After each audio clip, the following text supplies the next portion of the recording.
Chapter 1 Letter to all young underlings' parents, guardians and carers.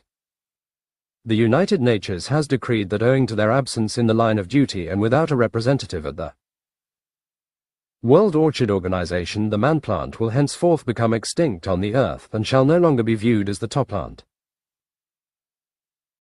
All rights bestowed upon him by the great orchid decider of all the plants are now removed. The earth is therefore commanded to use the four elements at her disposal, the earth, the wind, the fire and the water in all their forms without limitations or restraints. They are to be used to completely and utterly destroy the man-plant cities and all life in them. Forever, they will join the dinosaurs in their fate. Effective. Immediately. It was the news all plant life on Earth was expecting. After years of Earth neglect and endless complaints, and efforts to make contact with the man-plant, but to no avail, and for his decades of ignorance and acts against all the other seed plants on the earth. And for the man-plant's total non-compliance to listen to animal plants' reason, this decision was made. All plant life was now ready for the end of the man-plant. All except for one plant, a young daisy. She was fast asleep in class when the teacher made the announcement. The first she knew of it was when she was being awakened from her sleep by one of her fellow class plants. "Whoopsie! Whoopsie! You're missing all the news," said the class plant. "What news?" replied Whoopsie as she slowly and reluctantly opened her eyes as if peering through a monocle. "The news about the man-plant," continued her class plant with an enthusiastic glow. "What about him?" yawned Whoopsie. "He's gonna be made skint," said her class plant. "It's extinct," a second class plant spoke up. "It means he's toast," was the resigning words from a third class plant. "My dad says he's a die, no, sore already," pointed out a fourth class plant, in a drawn-out, deliberate, never-ending sentence. As if to show his other class plants the extent of the exhaustive deliberations the subject has had in his home patch. "He's toast," repeated the third class plant again, nodding his head assertively, as if to affirm to himself his initial deductions. "He's dead," said the teacher as she thudded the now redundant man-plant books on Whoopsie's desk in an effort to awaken Whoopsie, who was still half asleep and had not fully raised her head from her desk until that moment. In fact, the teacher noticed that Whoopsie never raised her head from her desk all class, since she ceremoniously tripped over every plant and thing, when she sleepwalked into the classroom late as usual and sat down. The teacher continued to remark, "And so will you be. Dead, that is, if you don't get enough sleep. Daytime is for waking, nighttime is for sleeping, for most daisies, except for you. You seem incapable of understanding that small advice. You seem to think that you were meant to sleep in the day and be awake at night. What exactly do you do in the night when everyone else is sleeping? Please tell me, maybe I'll join you. What is the underling's school motto?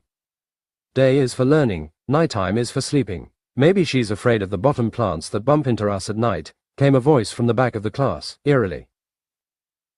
"Or, she thinks she is going to see flowers in the sky," a second voice chipped in comically. "It's a myth," exclaims Mushroomhead. This has the effect of causing the entire class to switch their attention to a class plant nicknamed Mushroomhead who rarely speaks. Even the teacher becomes refocused on sending the underlings back to their home patches, as she looks at the clock and says, "Okay now underlings. Hurry home before it gets dark," knowing that this will have the desired effect of clearing the classroom. As soon as the young underlings hear the word, dark, they are back on their home patches, as this is the word most feared among the underlings. Whoopsie, however, slowly raises herself from her chair, puts her books in her bag and lazily walks back to her home patch, still dazed from lack of sleep and the news about the man-plant. She was, however, eventually shaken from her walking slumber when she heard the words. Late news leaf, late news leaf. It was the news underling boy with his latest edition of the daily leaflet. Stopping him abruptly, Whoopsie asks, "Can I have one of those?" "Of course you may," replied the newsboy politely, as they're trained to always speak in a polite manner. "My name's not May," replied Whoopsie, while looking at the leaflet and turning it frustratingly left and right to try and make sense of the writing on it. It's Anastasia, but every plant calls me Whoopsie. Anastasia. Does that word have a meaning? Asked the newsboy in an effort to sound interested. Yes, it means Anastasia, was Whoopsie's distracted reply. I can see you're having a little trouble reading that, said the newsboy. I can see. You are very, Whoopsie began to say before pausing out of frustration. She finished her slurring sentence with a resigned and unimpressed. Observant, does it say anything about the manplant in here? Whoopsie asks the newsboy while handing the leaflet back to him. Newsboy, detecting Whoopsie's frustration at not being able to understand the writing on the leaflet, gently reaches out to take the now crumbled up leaf. He clears his voice as if he was an opera singer about to perform his greatest aria. He then straightens up his slightly slouching bent-over spiny body and takes in a deep breath so as to fill his lungs with as much air as possible. All the while Whoopsie was watching this strange ritual, she had never seen anything like it before. She had seen plantings read, but she had never noticed anyone take so much time and effort before reading or before they had even uttered a single word. It was as though this ritual was preparing not only the newsboy to read, but Whoopsie had the feeling that it was also having an effect of preparing her entire being to listen. She felt as though, should he start reading to her now, she would be ready to be transported anywhere in the forest. For the first time in her life, she was ready to learn anything put to her at that moment. All the times that she slept in class, it was not in vain. This was the moment that all the broken pieces of the cryptic messages were ready to be pieced together like a jigsaw puzzle. However, the spell of the newsboy's actions was soon broken when the newsboy said, I will skip the adverts. It was enough to set Whoopsie's newfound love of reading back 2 million leaf years, and her attitude towards leaf nature was back in full swing. With a fed-up tone, Whoopsie says, Okay, start singing. Sing-ing, replied newsboy, confused. It's a figure of speech, said Whoopsie, now fully exhausted by how confusing words can become. Sensing the wane of interest in the conversation's current direction and being of a nature to always oblige in serving his fellow plantings, wherever the need arises, newsboy clears his voice one last time. And looking at the leaflet he states, the gig is up. Mankind has played its last song. Following numerous attempts to influence the manplant to change his agenda, it has been decreed by majority decision that the manplant will be evicted from the earth and henceforth will be known as extinct. Following countless failed attempts to change the manplant, it has in recent times been a widely accepted view that the manplantings are destined to destroy the earth, so in order to protect the plant home, the earth must now destroy the manplant. After the manplantings have been removed and made extinct, the rest of the plant world will have a party. Everybody's invited. Bring a vase. RSVP. How terrible, responded Whoopsie. Well, this was the first negative response that the newsboy had heard all day. Hey, why are you so worried about this? We're underlings, no one cares about us. Anyway, ours is not to ask why, remember. That's the first thing we learnt in class, he says, slightly distracted while returning the leaflet to his bag. Apparently that's what made the manplant so ignorant. He kept asking why, newsboy says, as he closes his bag. It's a myth, comes a stranger's voice. In the end he only discovered greed, newsboy continues. It's a myth, comes the stranger's voice for a second time. And selfishness, says newsboy, pressing on in the face of opposition. It's a myth, came the stranger's voice for a third time. What's a myth? Asks newsboy, seemingly broken to frustration.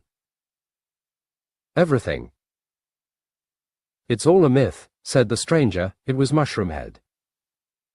Well, with a head like yours, I am not going to argue with you, said the newsboy purposefully, in reference to Mushroomhead's large baseball cap covering his head. Well, my head is the seat of your learning, replied Mushroomhead gleefully. Okay, toadstool. Yeah, funny, I get it, says newsboy out of respect for the antidote. Well, look. What's your name? Asks newsboy. Mushroomhead, came the reply. Okay, well look, Mr. Mushroomhead, said newsboy, before being interrupted. Boy, came the interjection from Mushroomhead, which stopped Newsboy in his train of thought. I am Mr. Mushroomhead Boy, he continued, firmly pausing after each word as though he wanted to spell it out for Newsboy. But you can call me Headboy, he said, cheerfully, having the feeling that someone wants to engage in meaningful conversation. Okay, well, my name is Newsboy. And I like to deal with only the facts. Maybe you have to dig a little deeper in life. I have noticed that most of your kind tend to stay on the surface a little too much, Newsboy said in a coy, instructive manner, with all the hand gestures thrown in for good measure. Then Newsboy continued, you seem to believe everything is a myth, right? What isn't a myth? Replied Headboy, with an open-ended tone in his voice and additional hand gestures of his own, to indicate his grounding on the subject. So what is a fact then? Newsboy asked, in a tone of voice that showed this was probably going to be his very last and final effort to achieve some reason. The only fact in the whole universe is a myth. It's called evolution, said Headboy, feeling certain that this now positioned him on the high ground of the argument. You mean evolution? Asked Newsboy, trying to correct him. To cure everything and every problem you eat a lotion, prescribed Headboy. Okay, well, as much as I would like to finish this conversation, I'll see you all later. Another time, around, maybe. Never, said Newsboy, all the while backing away to make an exit. Hey, look up there, Headboy said, suddenly pointing upwards. What? What is it? What did you see? Asked Newsboy, looking up. I knew it, you're one of those God believer freaks, Headboy scoffs. No, I'm not. I am just someone who is willing to look at the evidence. So where is your evidence that proves that everything is a myth? Newsboy questions. Come with me and I'll show you. You've got to meet my uncle, he is the most mythical person in the world. You've probably heard all about him. He is the most famous mushroomhead in the whole world. His name is Professor Can't Win, said Headboy with a declaration. Is that, never drink a thing, from Professor Can't Win? Newsboy inquires. The one and only, Headboy exclaims proudly. Well, I've really enjoyed our conversation and maybe we'll do this again, but I have got to finish spreading the news about the man-plant. Bye, Newsboy says, with new urgency to head out. That's a shame, my uncle told me he found a way to save the man-plant. I'm just going to see what it's all about, Headboy says disappointedly, thinking he had just found some new friends. I'm interested to meet your uncle, Whoopsie says, coming to life at the thought that somehow the man-plants could be saved from extinction. Oh great. Come along. He roots just across the park, a few fir trees along, over there, said Headboy, pointing. As Newsboy walks away, he detects that Whoopsie has been saddened by the fate of the man-plant. He's also bothered by his own lack of concern for the fate of the man-plant. Also, he became quite rooted in his opinions with Headboy, and now his roots were compelling him to be more absorbed in the feelings and concerns of others. Wait for me, Newsboy calls out to Whoopsie and Headboy, I'd like to see the mythical uncle. I think I am ready to understand what a myth is.